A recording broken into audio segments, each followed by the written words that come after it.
परम सत्कारयोग साध संगत जी, रसना पवित्र कर लईए ते आखिए तान श्री सतगुरु जगजीत सिंह जी।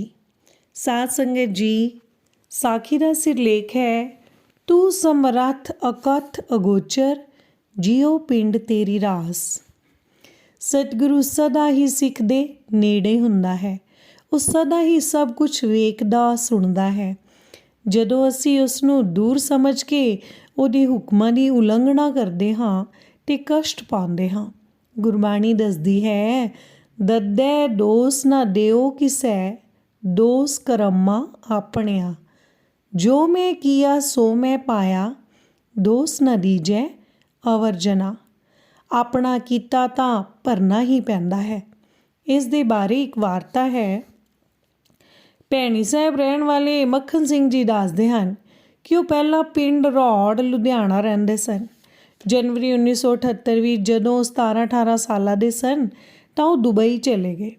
ਉੱਥੇ ਜਾ ਕੇ ਉਹ ਪੈਂਟ ਕਮੀਜ਼ ਪਾਉਣ ਲੱਗ ਪਏ। ਕੋਈ ਲਗਭਗ 1985 ਸਨ ਵਿੱਚ ਜਦੋਂ ਉਹਨਾਂ ਦੀ ਉਮਰ 25-26 ਸਾਲਾਂ ਦੀ ਸੀ ਤਾਂ ਉਹ ਵਾਪਸ ਆਪਣੇ ਪਿੰਡ ਆਏ। ਉਹਨਾਂ ਦੇ ਲਾਗਲੇ ਪਿੰਡ ਸਸਰਾਲੀ ਕਲੋਨੀ ਸੱਚੇ ਪਾਤਸ਼ਾਹ ਜੀ ਨੇ ਕਿਸੇ ਦੇ ਭੋਗ 'ਤੇ ਦਰਸ਼ਨ ਦਿੱਤੇ। ਮੱਖਣ ਸਿੰਘ ਜੀ ਸੱਚੇ ਪਾਤਸ਼ਾਹ ਜੀ ਦੇ ਦਰਸ਼ਨ ਕਰਨ ਗਏ ਤਾਂ ਉਹਨਾਂ ਨੇ ਪੈਂਟ ਕਮੀਜ਼ ਹੀ ਪਾਈ ਹੋਈ ਸੀ। ਉਹਨਾਂ ਦੇ ਭਰਾ ਨੇ ਆਖਿਆ ਕਿ ਤੁਸੀਂ ਇਹਨਾਂ ਕੱਪੜਿਆਂ ਵਿੱਚ ਨਾ ਜਾਓ, ਸੱਚੇ ਪਾਤਸ਼ਾਹ ਜੀ ਨਾਰਾਜ਼ ਹੋਣਗੇ। ਉਹ ਕਹਿਣ ਲੱਗੇ ਕਿ ਜਦੋਂ ਮੈਂ ਛੋਟੀ ਉਮਰ ਵਿੱਚ ਸਾਂ ਤਾਂ ਮੈਂ ਭੈਣੀ ਸਾਹਿਬ ਗਿਆ ਸਾਂ। ਉਦੋਂ ਮੈਂ 17-18 ਸਾਲਾਂ ਦਾ ਸਾਂ।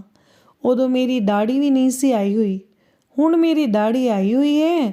ਸੱਚੇ ਪਾਤਸ਼ਾਹ ਜੀ ਮੈਨੂੰ ਕਿਹੜਾ ਜਾਣਦੇ ਨੇ। ਪਰ ਜਦੋਂ ਉਹਨਾਂ ਨੇ ਮੱਥਾ ਟੇਕਿਆ ਤਾਂ ਅੰਤਰਜਾਮੀ ਸੱਚੇ ਪਾਤਸ਼ਾਹ ਜੀ ਨੇ ਤਰਸੇਮ ਸਿੰਘ ਜੀ ਨੂੰ ਕਾਗਜ਼ 'ਤੇ ਲਿਖ ਕੇ ਦਿੱਤਾ ਕਿ ਇਹ ਭਗਤ ਸਿੰਘ ਦਾ ਬੇਟਾ ਹੈ, ਇਸ ਨੂੰ ਆਖ ਕਿ ਪੈਂਟ ਕਮੀਜ਼ ਨਾ ਪਾਵੇ। ਸੋ ਤਰਸੇਮ ਸਿੰਘ ਜੀ ਨੇ ਆ ਕੇ ਉਹਨਾਂ ਨੂੰ ਹੁਕਮ ਸੁਣਾਇਆ ਤਾਂ ਉਹ ਕਹਿਣ ਲੱਗੇ ਕਿ ਹੁਣ ਅੱਗੇ ਤੋਂ ਨਹੀਂ ਪਾਵਾਂਗਾ। ਉਹਨਾਂ ਨੇ ਬਖਸ਼ਬੰਦੀ ਕਰਾ ਲਈ। ਉੱਥੇ ਨੇੜੇ ਇੱਕ ਸਿੱਖ ਨੇ ਸੁਣ ਕੇ ਕਿਹਾ ਕਿ ਲਿਆ ਪੈਂਟ ਲਾ, ਸਾੜ ਦਈਏ। ਉਹ ਕਹਿਣ ਲੱਗੇ ਕਿ ਮੈਂ ਘਰ ਜਾ ਕੇ ਲਾ ਦਿਆਂਗਾ, ਪਰ ਮਨ ਨਾ ਮੰਨਿਆ। ਕਹਿਣ ਲੱਗੇ ਕਿ ਜਦੋਂ ਭੈਣੀ ਸਾਹਿਬ ਜਾਇਆ ਕਰਾਂਗਾ ਤਾਂ ਕੁੜਤਾ ਪਜਾਮਾ ਪਾ ਲਿਆ ਕਰਾਂਗਾ। ਸੋ ਪੈਂਟ ਕਮੀਜ਼ ਹੀ ਪਾਉਂਦੇ ਰਹੇ। ਇਸ ਤੋਂ ਬਾਅਦ ਕੋਈ 5-6 ਮਹੀਨਿਆਂ ਦੇ ਅੰਦਰ ਹੀ ਐਸੀ ਦੁਰਘਟਨਾ ਵਾਪਰੀ ਕਿ ਉਹਨਾਂ ਦੀ ਪੈਂਟ ਨੂੰ ਅੱਗ ਲੱਗ ਗਈ। ਉਹਨਾਂ ਦੇ ਕਛਹਿਰੇ ਨੂੰ ਜਰਾ ਵੀ ਆਂਚ ਨਹੀਂ ਆਈ, ਜਦਕਿ ਕਮੀਜ਼ ਨੂੰ ਵੀ ਅੱਗ ਲੱਗ ਗਈ। ਉਹਨਾਂ ਦੇ ਸਿਰ ਦਾ ਅਤੇ ਦਾੜੀ ਦਾ ਇੱਕ ਵੀ ਵਾਲ ਨਹੀਂ ਸੜਿਆ। ਇਹ ਇੱਕ ਕਰਾਮਾਤੀ ਸੀ ਕਿ ਸਤਿਗੁਰੂ ਜੀ ਨੇ ਸਿੱਖੀ ਦੀਆਂ ਨਿਸ਼ਾਨੀਆਂ ਨੂੰ ਜਰਾ ਵੀ ਆਂਚ ਨਾ ਆਉਣ ਦਿੱਤੀ। ਉਹਨਾਂ ਦਾ ਸਰੀਰ 55% ਸੜ ਗਿਆ। ਉਹਨਾਂ ਨੂੰ ਹਸਪਤਾਲ ਦਾਖਲ ਕਰਾਇਆ। ਦਰਦਾਂ ਇੰਨੀਆਂ ਸਨ ਕਿ ਉਹਨਾਂ ਦੀ ਸਹਿਣ ਸ਼ਕਤੀ ਜਵਾਬ ਦੇ ਗਈ ਹੋਈ ਸੀ ਅਤੇ ਉਹ ਬੇਹੋਸ਼ ਹੋ ਗਏ। ਉਹਨਾਂ ਦੀ ਮਾਤਾ ਜੀ ਨੇ ਭੈਣੀ ਸਾਹਿਬ ਜਾ ਕੇ ਸੱਚੇ ਪਾਤਸ਼ਾਹ ਜੀ ਅੱਗੇ ਅਰਜ਼ ਕੀਤੀ ਕਿ ਮੇਰੇ ਪੁੱਤਰ ਨੂੰ ਅੱਗ ਲੱਗ ਗਈ ਹੈ, ਉਹ ਬੜੀ ਹੀ ਤਕਲੀਫ ਵਿੱਚ ਹੈ। ਸੱਚੇ ਪਾਤਸ਼ਾਹ ਆਪ ਜੀ ਕਿਰਪਾ ਕਰੋ। ਸੱਚੇ ਪਾਤਸ਼ਾਹ ਜੀ ਨੇ ਬਚਨ ਕੀਤਾ ਕਿ ਮੈਂ ਕੀ ਕਰਾਂ। ਮਾਤਾ ਜੀ ਨੇ ਅਰਜ਼ ਕੀਤੀ ਕਿ ਮਿਹਰ ਦੀ ਨਿਗਾਹ ਕਰੋ। ਸੱਚੇ ਪਾਤਸ਼ਾਹ ਜੀ ਨੇ ਪੁੱਛਿਆ ਕਿ ਉਹ ਪੈਂਟ ਵਾਲਾ ਮੁੰਡਾ। ਬਚਨ ਕੀਤਾ ਕਿ ਅੱਛਾ, ਬਚਾ ਕੇ ਲੈ ਆਵਾਂਗੇ। ਉਹਨਾਂ ਦੇ ਮਾਤਾ ਜੀ ਸ਼੍ਰੀ ਭੈਣੀ ਸਾਹਿਬ ਅਰਜ਼ ਕਰਕੇ ਵਾਪਸ ਹਸਪਤਾਲ ਆ ਕੇ ਬੈਠੇ ਹੀ ਸਨ ਕਿ ਉਸੇ ਵਕਤ ਮੱਖਣ ਸਿੰਘ ਜੀ ਨੂੰ ਬੇਹੋਸ਼ੀ ਵਿੱਚ ਹੀ ਇਸ ਤਰ੍ਹਾਂ ਹੋਇਆ ਕਿ ਉਹਨਾਂ ਨੂੰ ਪੂਰੀ ਹੋਸ਼ ਵਿੱਚ ਹਸਪਤਾਲ ਦੇ ਕਮਰੇ ਦੇ ਦਰਵਾਜ਼ੇ ਵਿੱਚ ਸੱਚੇ ਪਾਤਸ਼ਾਹ ਜੀ ਦੇ ਖਲੋਤਿਆਂ ਹੋਇਆਂ ਦੇ ਦਰਸ਼ਨ ਹੋ ਗਏ। ਉਹਨਾਂ ਦੀਆਂ ਲੱਤਾਂ 'ਤੇ ਪੱਟੀਆਂ ਵੱਜੀਆਂ ਹੋਈਆਂ ਸਨ, ਪਰ ਉਹਨਾਂ ਵਿੱਚ ਪਤਾ ਨਹੀਂ ਕਿਸ ਤਰ੍ਹਾਂ ਇੰਨੀ ਤਾਕਤ ਆ ਗਈ ਕਿ ਉਹ ਉਸੇ ਵੇਲੇ ਉੱਚੇ ਉਛਲ ਕੇ ਖਲੋ ਗਏ। ਉਹਨਾਂ ਦੀਆਂ ਲੱਤਾਂ ਵਿੱਚੋਂ ਖੂਨ ਵਗਣ ਲੱਗ ਪਿਆ।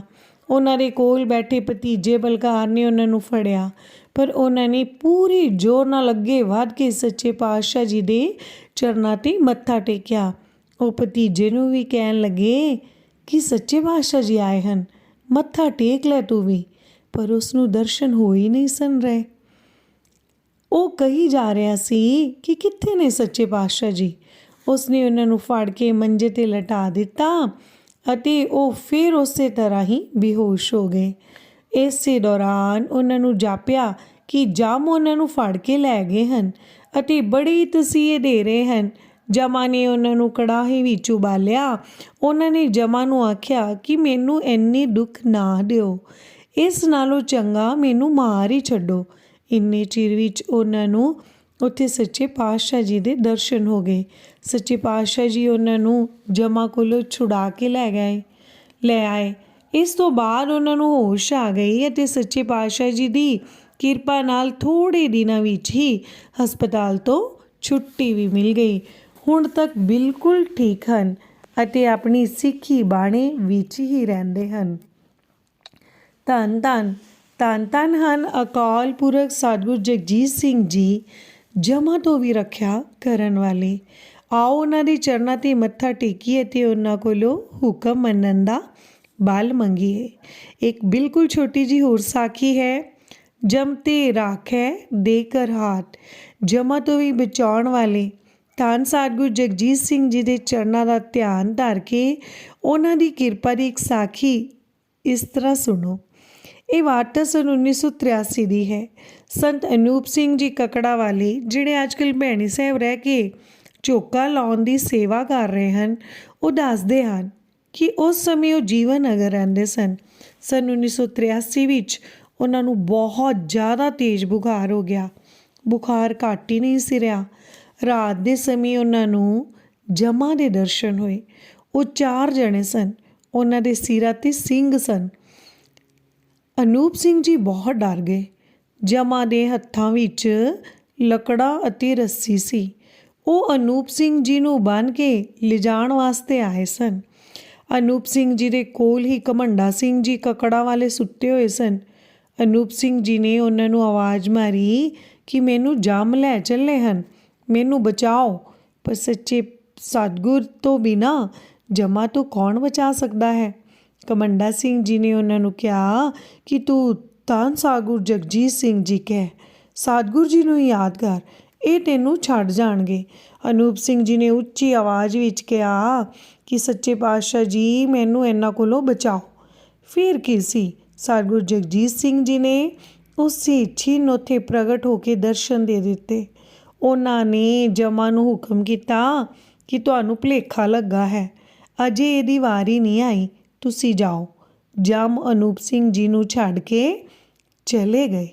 ਧੰਨ ਧੰਨ ਹਨ ਅਕਾਲ ਪੁਰਖ ਸਤਿਗੁਰੂ ਜਗਜੀਤ ਸਿੰਘ ਜੀ। ਸਾਡੀ ਉਹਨਾਂ ਦੇ ਚਰਨਾਂ 'ਤੇ ਅਨੇਕਾਂ ਵਾਰ ਡੰਡੌਤ ਬੰਦਨਾ ਹੈ। ਧੰਨ ਧੰਨ ਸ਼੍ਰੀ ਸਤਿਗੁਰੂ ਜਗਜੀਤ ਸਿੰਘ ਜੀ।